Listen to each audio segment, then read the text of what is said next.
وما أرسلناك إلا رحمة للعالمين قل إنما يوحى إلي أنما إلهكم إله واحد فهل أنتم مسلمون۔ حاضرین نماز مغرب، آج انشاءاللہ طائف کا مختصر سا واقعہ آپ کے سامنے بیان کیا جائے گا۔ پچھلی مرتبہ ہم نے کہا تھا کہ جب آپ صلی اللہ علیہ وسلم کے چچا ابو طالب اور حضرت خدیجہ رضی اللہ تعالی عنہا کا انتقال ہو گیا تو آپ صلی اللہ علیہ وسلم انتہائی رنجیدہ ہوئے، کبیدہ خاطر ہوئے، غم و الم آپ کو پہنچ گیا۔ کیوں؟ اس لیے کہ نبی کی زندگی میں یہ دو ہی شخصیات ایسے تھے جو ہر دم ہر لمحہ آپ صلی اللہ علیہ وسلم کے کندھے سے کندھا ملا کر ٹھہرا کرتے تھے، آپ کا ساتھ دیا کرتے تھے۔ اسی لیے ان کے انتقال کے بعد نبی صلی اللہ علیہ وسلم نے اس سال کو عام الحزن کہا، غم کا سال، پریشانی کا سال۔ تو بہرحال جب ان دونوں کا انتقال ہوا، جناب محمد الرسول اللہ صلی اللہ علیہ وسلم اسلام کی تبلیغ کے لیے، اسلام کی ترویج کے لیے، دین کی تبلیغ کے لیے مکہ کو چھوڑ کر طائف کا قصد کیا۔ کیوں؟ اس لیے کہ نبی صلی اللہ علیہ وسلم کو روز بروز ستایا جا رہا تھا، آپ کو تکلیفیں دی جا رہی تھی، مکہ کے لوگ اسلام قبول کرنے کے لیے تیار نہ تھے، جو کچھ لوگ اسلام قبول کر چکے تھے وہ بھی ظلم و ستم کی چکی میں پیس رہے تھے، کفار مکہ ان کو بھی لگاتار ستایا کر رہے تھے۔ تو نبی صلی اللہ علیہ وسلم نے سوچا کہ چلو اب ہم طائف چلے جائیں گے، ہو سکتا وہاں کے لوگ اسلام قبول کریں، اسلام کو تقویت مل سکے، اسلام کی ترویج ہو سکے، اسلام کی اشاعت ہو سکے۔ یہ قصد کر کے، یہ عزم کر کے جناب محمد الرسول اللہ صلی اللہ علیہ وسلم طائف چلے گئے۔ شوال سن 10 نبوت میں نبی صلی اللہ علیہ وسلم طائف تشریف لے گئے۔ طائف یہ مکہ سے تقریباً 60 میل کے فاصلے پر ہے، 60 میل تقریباً 100 کلومیٹر ہوتا، غالباً 60 میل تقریباً 100 کلومیٹر پر مبنی ہے۔ آپ صلی اللہ علیہ وسلم یہ سفر پیدل چلتے ہوئے طے کیے۔ غور فرمائیے، صرف اور صرف اسلام کی اشاعت کے لیے 100 کلومیٹر 60 میل پیدل سفر طے کرنا یہ کتنا محال ہے، اور یہ جگر پارے کی بات ہے، اور یہ کام وہی کر سکتا ہے جس کو اسلام سے، اسلام کے کام سے محبت ہو۔ اور پوری دنیا میں جناب محمد الرسول اللہ صلی اللہ علیہ وسلم کی ذات کے علاوہ کسی کو اتنی محبت نہیں تھی۔ حریص علیکم بالمؤمنین رؤوف الرحیم، مختلف صفات کو اللہ رب العالمین نے قرآن مجید میں بیان فرمایا ہے۔ بہرحال اس سفر میں جناب محمد الرسول اللہ صلی اللہ علیہ وسلم کے ساتھ زید بن حارثہ رضی اللہ تعالی عنہ بھی تھے، آپ کے آزاد کردہ غلام۔ سفر کی نوعیت یہ تھی، آپ صلی اللہ علیہ وسلم کا گزر جس راستے سے، جس قبیلے سے ہوتا، آپ صلی اللہ علیہ وسلم اس راستے میں قبیلے والوں کو یا پھر کسی شخص سے ملاقات ہوتی، اس شخص کو اسلام کی تبلیغ پیش کرتے، اسلام کی دعوت پیش کرتے، لیکن کسی نے بھی اسلام کی دعوت قبول نہیں کی۔ شیخ عمران صاحب بتا رہے تھے، عمران سلفی حفظہ اللہ تعالی و تولی، نبی صلی اللہ، چونکہ ہم طائف گئے نہیں اور طائف دیکھے بھی نہیں، شیخ وہاں پر 6 سال رہ کر آئے ہیں اور وہیں کے شیخ دائی کبیر تھے۔ شیخ بتا رہے تھے کہ اللہ کے نبی صلی اللہ علیہ وسلم نے جس راستے کو اختیار کیا وہ پہاڑی راستہ تھا، بڑا دشوار گزار راستہ تھا. اس راستے کو طے کر کے، پیدل طے کر کے جانا اور اسلام کی تبلیغ پہنچانا، جو قبیلہ ملتا، جس قبیلے سے ملاقات ہوتی، جس شخص سے ملاقات ہوتی، اس شخص کو اسلام کی دعوت دینا، یہ سوچنے کی بات ہے کتنی بڑی بات تھی. اگر راستہ آسان ہو یہ الگ بات ہے، راستہ دشوار گزار ہے، پہاڑی راستہ ہے، نشیب و فراز ہے، جنگلی علاقہ ہے، تو ایسے وقت میں نبی صلی اللہ علیہ وسلم کو کتنی دقتوں کا سامنا کرنا پڑا، یہ غور و فکر کرنے کی بات ہے. بہرحال کسی نے اسلام قبول نہیں کیا، راستے میں ایک بھی قبیلے نے اسلام قبول نہیں کیا. جب آپ صلی اللہ علیہ وسلم طائف پہنچے تو قبیلہ ثقیف کے 3 سرداروں سے ملاقات کی، عبد یالیل، مسعود، حبیب. ان تینوں سرداروں سے جناب محمد الرسول اللہ صلی اللہ علیہ وسلم نے ملاقات کی اور کہا اسلام کو قبول کرو، اسلام کی دعوت پیش کی اور کہا اسلام کی مدد کرو. لیکن ان تینوں نے بھی اسلام کو قبول کرنے سے انکار کیا. کیوں نبی صلی اللہ علیہ وسلم راست طور پر سرداروں کے پاس گئے؟ کوئی جواب دے سکتے ہیں؟ طائف میں بہت سارے لوگ تھے، ایک بڑی بستی آباد تھی. آپ صلی اللہ علیہ وسلم جیسے ہی طائف پہنچے سب سے پہلے راست طور پر ان تینوں بڑے بڑے سرداروں کے پاس گئے، اسلام کی دعوت دی. ان تینوں نے انکار کیا، اس لیے کہ لوگ سرداروں کے ماتحت ہوتے ہیں. اگر سردار اسلام قبول کرے تو اس کے ماتحت جتنے بھی لوگ ہیں وہ اسلام قبول کر سکتے ہیں اور یقینی طور پر کرتے ہیں. اس لیے نبی صلی اللہ علیہ وسلم حکمت کے تقاضے کے مطابق سب سے پہلے سرداروں کے پاس گئے اور انہیں اسلام کی دعوت پیش کی، لیکن انہوں نے انکار کیا. ایک نے کہا کہ وہ کعبے کا پردہ پھاڑے اگر اللہ تعالیٰ تمہیں رسول بنایا. کیا مطلب؟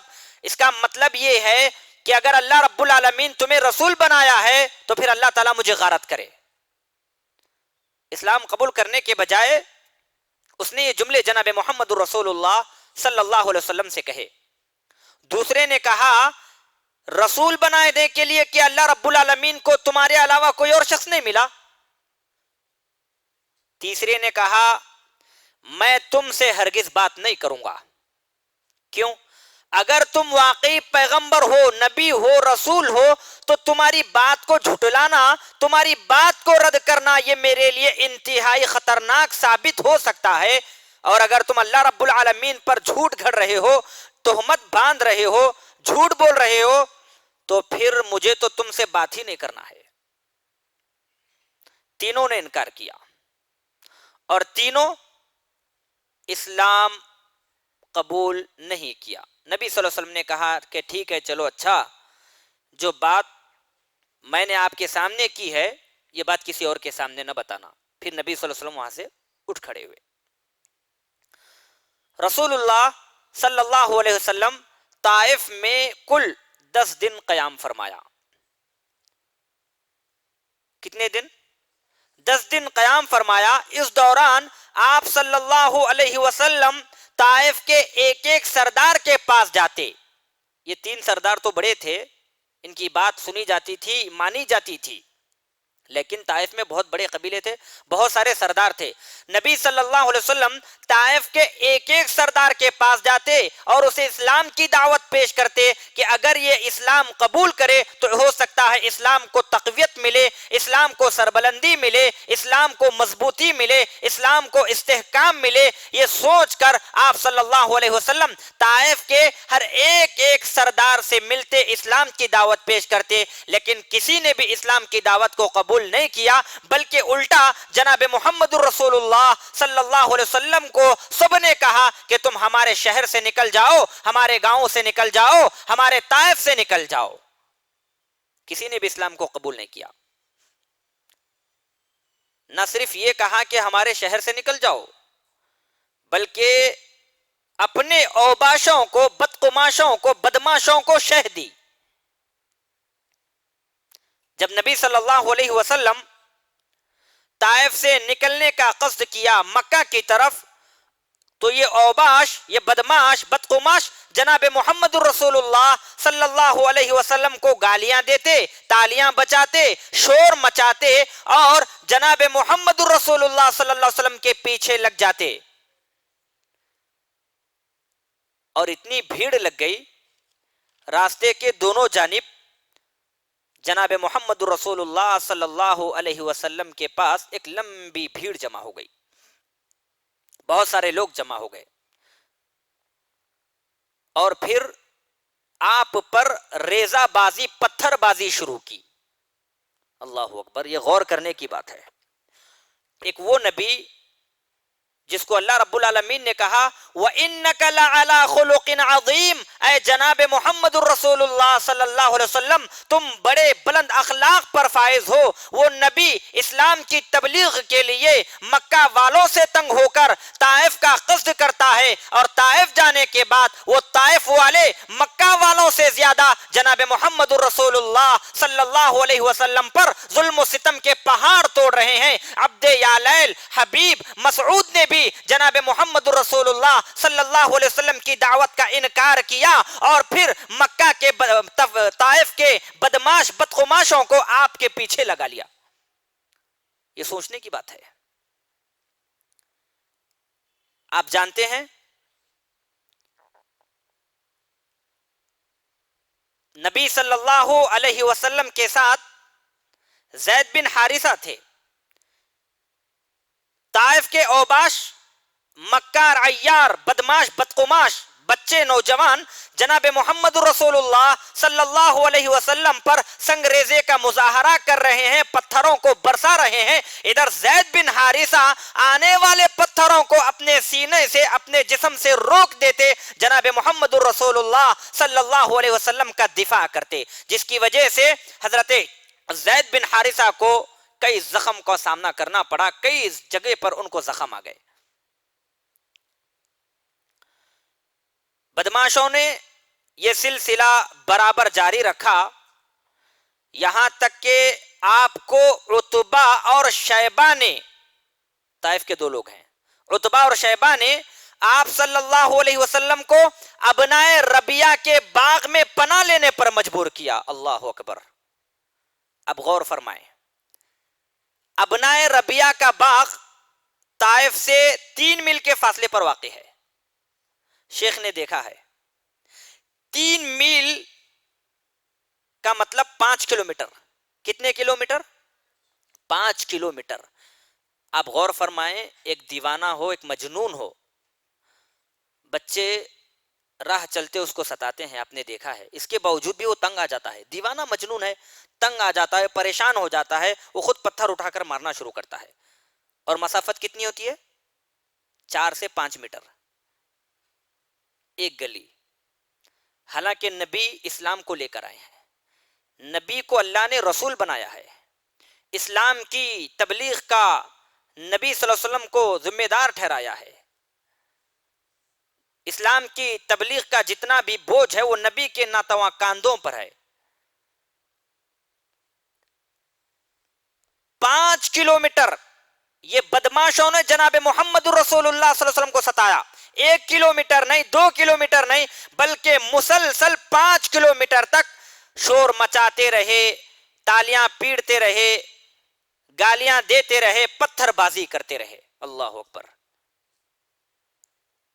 نبی صلی اللہ علیہ وسلم جو سوچ لے کر، فکر لے کر گئے تھے، جو مشن سوچ کر گئے تھے، اس مشن کے خلاف اگر واقعہ نظر آئے تو سوچئے دل کو کتنی تکلیف ہوتی ہے۔ اور آپ کو معلوم ہونا چاہیے نبی صلی اللہ علیہ وسلم کو بھی انتہائی تکلیف ہوئی۔ بہرحال یہ باغ طائف سے 3 میل کے فاصلے پر واقع تھا۔ دشمن بدماش مسلسل 5 کلومیٹر تک آپ صلی اللہ علیہ وسلم کو ستاتے رہے۔ جب آپ ابنائے ربیہ کے باغ میں پناہ لی، وہاں جا کر رکے رہے، تو بھیڑ واپس چلی گئی۔ اس کے بعد آپ صلی اللہ علیہ وسلم ایک دیوار سے ٹیک لگائے انگور کے بیل کے سائے میں پناہ لی، بیٹھ گئے سکون سے. اور اہل طائف کے ایمان نہ لانے کی وجہ سے آپ نہایت ہی رنجیدہ ہوئے، کبیدہ خاطر ہوئے، غم الم کی شدت آپ کو پریشان کرنے لگی. اور اس وقت آپ نے اللہ رب العالمین سے اپنے قوم والوں کے بارے میں دعا بھی کی. بہرحال ادھر آپ صلی اللہ علیہ وسلم کو ابنائے ربیعہ نے ایسی حالت میں دیکھا، سر سے خون بہ رہا ہے، بہتے ہوئے جا کر جوتوں میں جم رہا ہے. ابنائے ربیعہ کو نبی کی یہ حالت زار دیکھی نہیں گئی. انہوں نے اپنے غلام سے کہا جس کا نام عداس تھا، اپنے پاس بلایا اور کہا کہ دیکھو جو مکہ سے شخص آیا ہے یہ بڑا پریشان ہے، اس کا جسم لہو لہان ہے، زخم نظر آ رہے ہیں، لہذا تم جاؤ اس انگور کے بیل سے ایک گچا لو اور اس شخص کو کھانے کے لیے دے کر آؤ. گویا کہ آپ صلی اللہ علیہ وسلم بھوکے بھی تھے، عداس گئے اور آپ صلی اللہ علیہ وسلم کو وہ انگور دیے، آپ کی خدمت میں پیش کیے. آپ صلی اللہ علیہ وسلم نے ان انگوروں کو لیا اور بسم اللہ کہہ کر کھانا شروع کیا. عداس نے کہا یہ جملہ تو اس علاقے کے لوگ نہیں بولتے بسم اللہ، آپ کہاں سے سیکھ کر آئے ہیں؟ تو آپ نے فرمایا بتاؤ آپ کا نام کیا ہے اور آپ کا کیا دین ہے، کہاں کے رہنے والے ہو؟ اس نے کہا میرا نام عداس ہے، میں نینوا کا رہنے والا ہوں اور میرا نام عداس ہے. تو اللہ کے نبی نے فرمایا اچھا تم مرد صالح یعنی حضرت یونس علیہ السلام کی بستی کے رہنے والے ہو؟ عداس بالکل پریشان ہوا، گھبرا گیا، کہا کہ تم حضرت یونس علیہ السلام کو کیسے جانتے ہو؟ نبی نے فرمایا وہ میرے بھائی ہیں، وہ نبی تھے اور میں بھی نبی ہوں. اللہ اکبر. عداس جیسے ہی نبی صلی اللہ علیہ وسلم سے یہ کلمات سنے تو فوراً جھک گئے اور آپ کے سر، پاؤں اور ہاتھ کو بوسہ دینا شروع کیا. دور سے کھڑے عداس کے آقا مالک یہ سب مشاہدہ کر رہے تھے اور اپنے آپ میں دونوں گفتگو کر رہے تھے، کہہ رہے تھے دیکھو یہ شخص اب ہمارے غلام کو بھی بگاڑ دیا، انگور دینے کے لیے گیا اور جا کر جناب محمد رسول اللہ صلی اللہ علیہ وسلم کے سر کو، ہاتھ کو، پاؤں کو بوسہ دے رہا ہے. عداس جب قریب آ گیا تو دونوں نے پوچھا یہ کیا ماجرا تھا، کیا معاملہ تھا، کر کیا رہے تھے تم؟ عداس نے کہا میرے آقا روئے زمین پر یہ سب سے اچھا شخص ہے، روئے زمین پر یہ سب سے اچھا شخص ہے اور اس نے مجھے ایک ایسی بات کہی ہے جس کو نبی کے علاوہ کوئی اور نہیں کہہ سکتا. دونوں نے کہا کہ دیکھو عداس کہیں یہ شخص تمہیں تمہارے دین سے نہ پلٹا دے، تمہارا دین اس کے دین کے بالمقابل بڑا زبردست ہے، بہتر ہے، اپنے دین پر ڈٹ جاؤ. تو بہرحال آپ صلی اللہ علیہ وسلم اس باغ میں کچھ دیر ٹھہر کر پھر اس باغ سے نکل گئے، مکہ کی راہ پر چل پڑے. غم الم کی شدت سے طبیعت نڈھال تھی، دل پاش پاش تھا، انتہائی کبیدہ خاطر تھے، رنجیدہ تھے. قرن منازل پہنچے، ایک جگہ کا نام ہے، شیخ نے بتایا تھا کہ نبی صلی اللہ علیہ وسلم نے جانے کے لیے طائف کو جو راستہ اختیار کیا وہ دشوار گزار تھا مگر کم مسافت کا تھا. پھر جب آپ صلی اللہ علیہ وسلم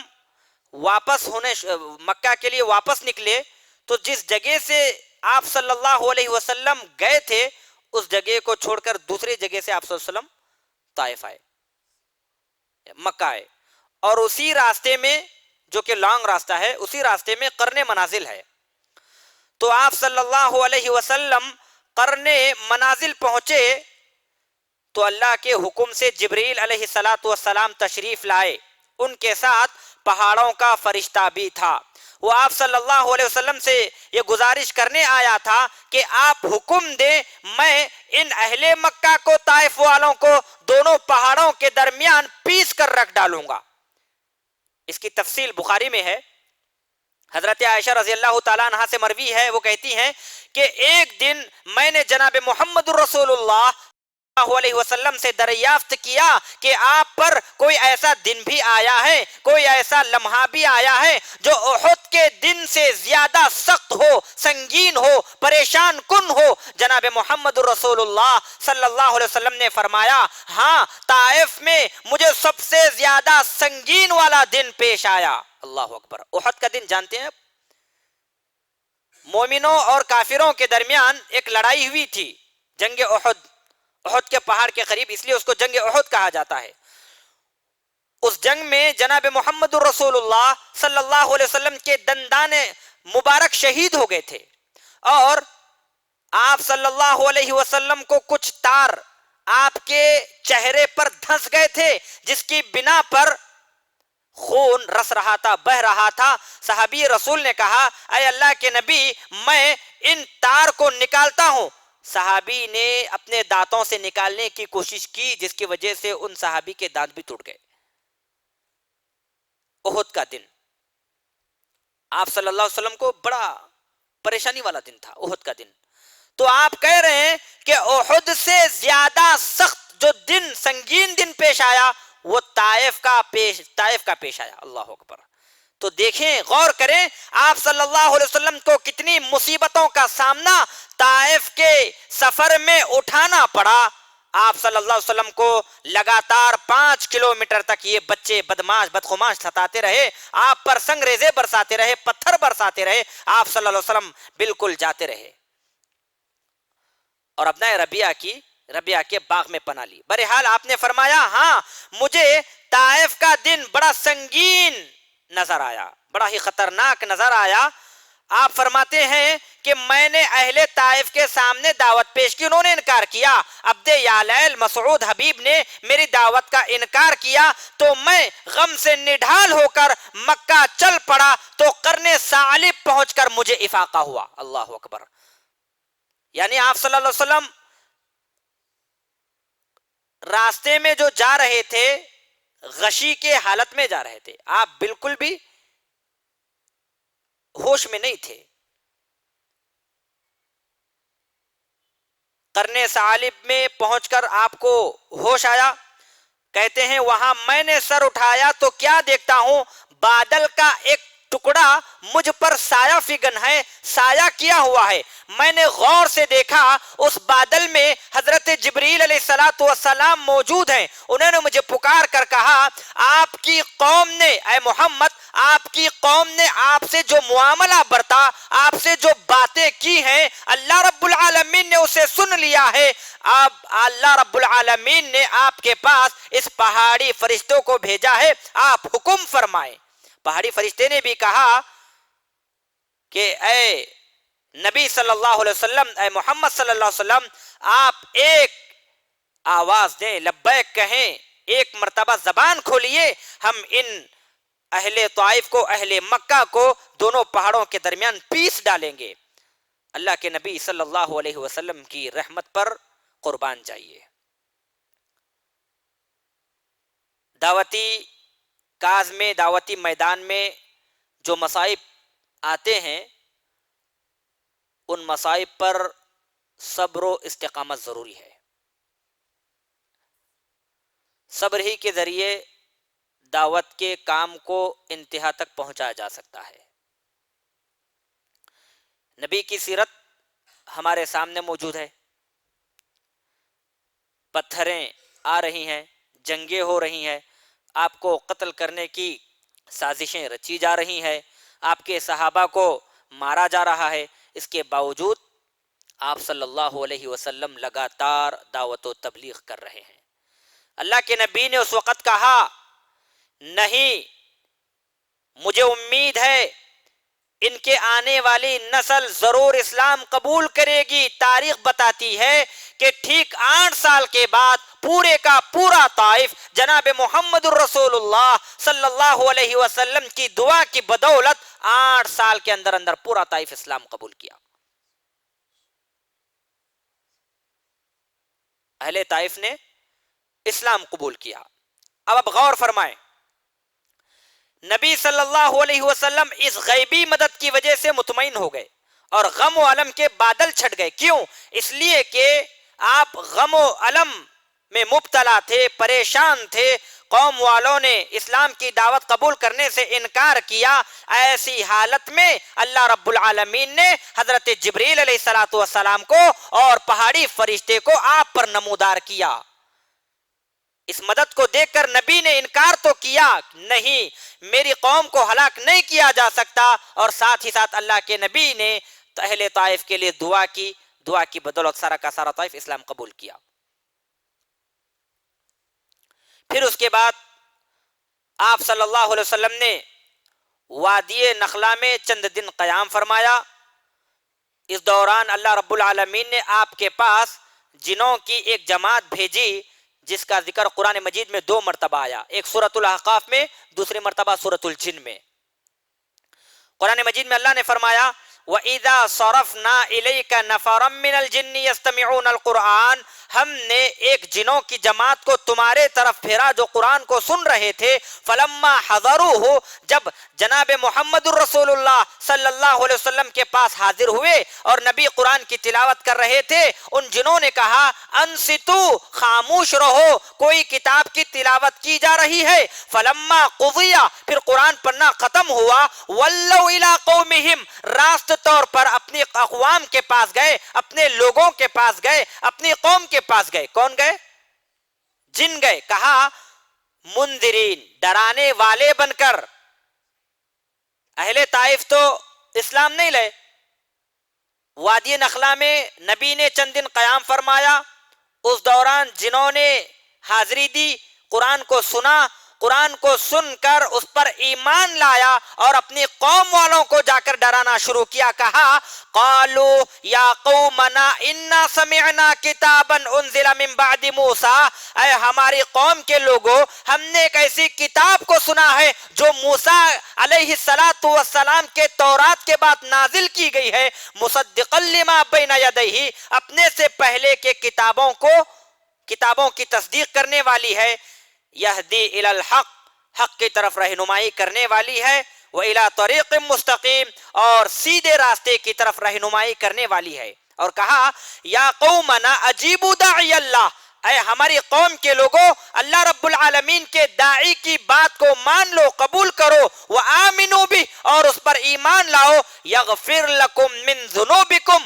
ایمان لانے کی وجہ سے اللہ رب العالمین تمہارے گناہوں کو معاف فرما دے گا، ویجرکم من عذاب علیم، اور پھر تم سے دردناک اور تم کو دردناک عذاب سے بچائے گا، پناہ دے گا۔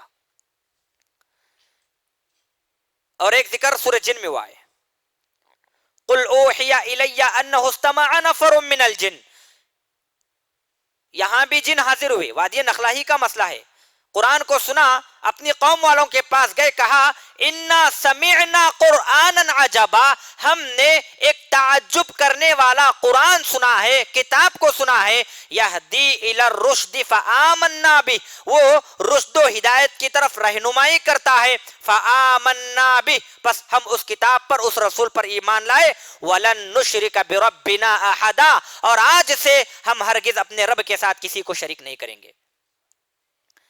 نبی صلی اللہ علیہ وسلم کو اللہ رب العالمین نے اطلاع دی، جن آئے، قرآن کو سنا، ایمان لایا، نبی صلی اللہ علیہ وسلم مطمئن ہو گئے کہ چلو اب جن تو ایمان لائے۔ پھر اس کے بعد آپ صلی اللہ علیہ وسلم وادی نخلا سے نکلے، کوہ ہرا کے دامن میں جا کر ٹھہر گئے، سامنے مکہ ہے۔ پھر خزاعہ کے ایک آدمی کے ذریعے اخنس بن شریق کو یہ پیغام بھیجا کہ وہ آپ صلی اللہ علیہ وسلم کو پناہ دے۔ اللہ اکبر، غور فرمائے، حضرت ابو طالب موجود تھے، تو نبی صلی اللہ علیہ وسلم کو کوئی روک ٹوک نہیں تھی، مکہ کبھی بھی آتے کبھی بھی جاتے، نہ کوئی روکنے والا نہ کوئی ٹوکنے والا۔ ابو طالب کی وفات، حضرت خدیجہ کی وفات، پھر اس کے بعد اسلام کی ترویج کا عزم لے کر طائف کا سفر، طائف سے واپسی، اور مختلف راستوں میں آپ صلی اللہ علیہ وسلم کو ستایا گیا، پھر چند جگہ ٹھہر ٹھہر کر آپ کو ہیرا کے دامن میں آ کر ٹھہر گئے، پھر اس کے بعد اپنے وطن میں جانے کے لیے خطرہ محسوس کر رہے ہیں، اگر چلے جائیں ہو سکتا ہے کفار مکہ جناب محمد الرسول اللہ صلی اللہ علیہ وسلم پر حملہ بول دے، حملہ کرے، اس لیے آپ نے ایک آدمی کو بھیجا کہ جاؤ اخنس بن شریح سے جا کر آپ کو پناہ دینے کے لیے کہو۔ اخنس بن شریح نے کہا کہ میں حلیف ہوں اور حلیف پناہ نہیں دے سکتا۔ پھر اس کے بعد آپ صلی اللہ علیہ وسلم سہیل بن عمرو کے پاس بھیجا، اس نے بھی آپ کو پناہ دینے سے انکار کیا۔ پھر اس کے بعد آپ صلی اللہ علیہ وسلم مطعم بن عدی کے پاس جا کر یہ پیغام بھیجا کہ وہ آپ کو پناہ دے۔ مطعم بن عدی نے آپ صلی اللہ علیہ وسلم کو پناہ دینے کے لیے راضی ہوا، اس نے ہتھیار پہنا، اپنے بیٹوں اور قوم کے لوگوں کو بلایا اور کہا کہ تم لوگ بھی ہتھیار باندھ کر خانہ کعبہ کے گوشوں میں جا کر جمع ہو جاؤ۔ کیوں؟ کیونکہ میں نے آپ کو محمد کو پناہ دے دی ہے۔ اس کے بعد مطعم نے رسول اللہ صلی اللہ علیہ وسلم کے پاس پیغام بھیجا کہ اب تم مکہ کے اندر آ سکتے ہو، تمہیں کوئی روک ٹوک نہیں۔ اپنا شہر، اپنا وطن، اپنا گاؤں اور اپنے گاؤں میں داخل ہونے کے لیے آپ صلی اللہ علیہ وسلم کو پناہ لینا پڑ رہا ہے، کسی کی پناہ میں آنا پڑ رہا ہے۔ تو یہ وہ شخص ہے مطعم بن عدی جس نے آپ صلی اللہ علیہ وسلم کو پناہ دی۔ آپ صلی اللہ علیہ وسلم اندر آئے، مسجد حرام میں داخل ہوئے۔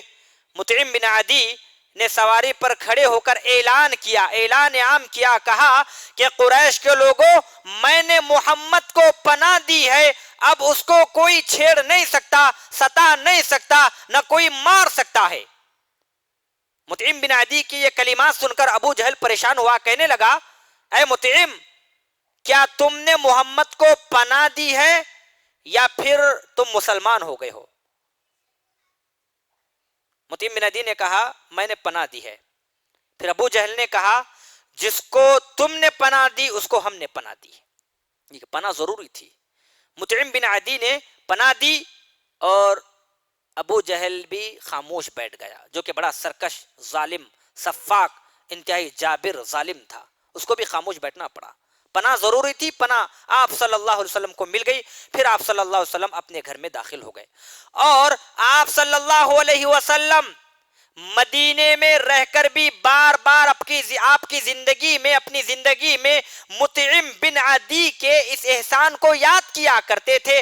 جنگ احد میں، جنگ بدر میں، جب کچھ کفار مکہ قیدی بن کر لائے گئے تو ان کی رہائی کے لیے جبیر بن مطعم آپ صلی اللہ علیہ وسلم کی خدمت میں حاضر ہوئے، تو آپ صلی اللہ علیہ وسلم نے اس وقت کہا لو کان المطعم بن عدی حیا ثم کلمنی، اگر آج کے دن، بدر کے دن، جبکہ اسلام کو اللہ نے تقویت عطا فرمائی ہے، اسلام ہر چہار جانب پھیل رہا ہے اور اسلام جنگ جیت رہا ہے، مسلمان جیت رہے ہیں، آج کے دن بھی، جبکہ آج ہم کفار مکہ پر بدر کے دن غالب آ گئے ہیں اور بہت سارے لوگ قیدی بنا کر ہمارے پاس لائے گئے ہیں، آج کے دن بھی اگر آج مطعم بن عدی میرے پاس حاضر ہوتا اور ان بدبودار لوگوں کے بارے میں، ان قیدیوں کے بارے میں مجھے سے سوال کرتا،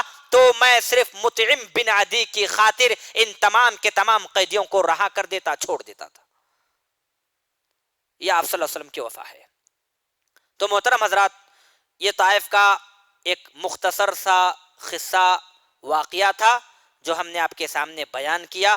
پھر اس کے بعد انشاءاللہ آئندہ اس کی مزید وضاحت ہوگی آپ صلی اللہ علیہ وسلم نے کتنے قبائل کے لوگوں کو دعوت دی، کتنے قبائل کو دعوت دی، اور فردن فردن شخصاً کن کن کو آپ صلی اللہ علیہ وسلم نے دعوت دی، اس کی وضاحت انشاءاللہ آئندہ سیریز میں بیان کی جائے گی۔ اللہ رب العالمین سے دعا ہے کہ اللہ تعالی ہم تمام کو جناب محمد رسول اللہ صلی اللہ علیہ وسلم کی سیرت کے مطابق عمل پیرا ہونے کی توفیق عطا فرما۔ آمین وآخر دعوانا ان الحمد للہ رب العالمین، والسلام علیکم ورحمۃ اللہ وبرکاتہ۔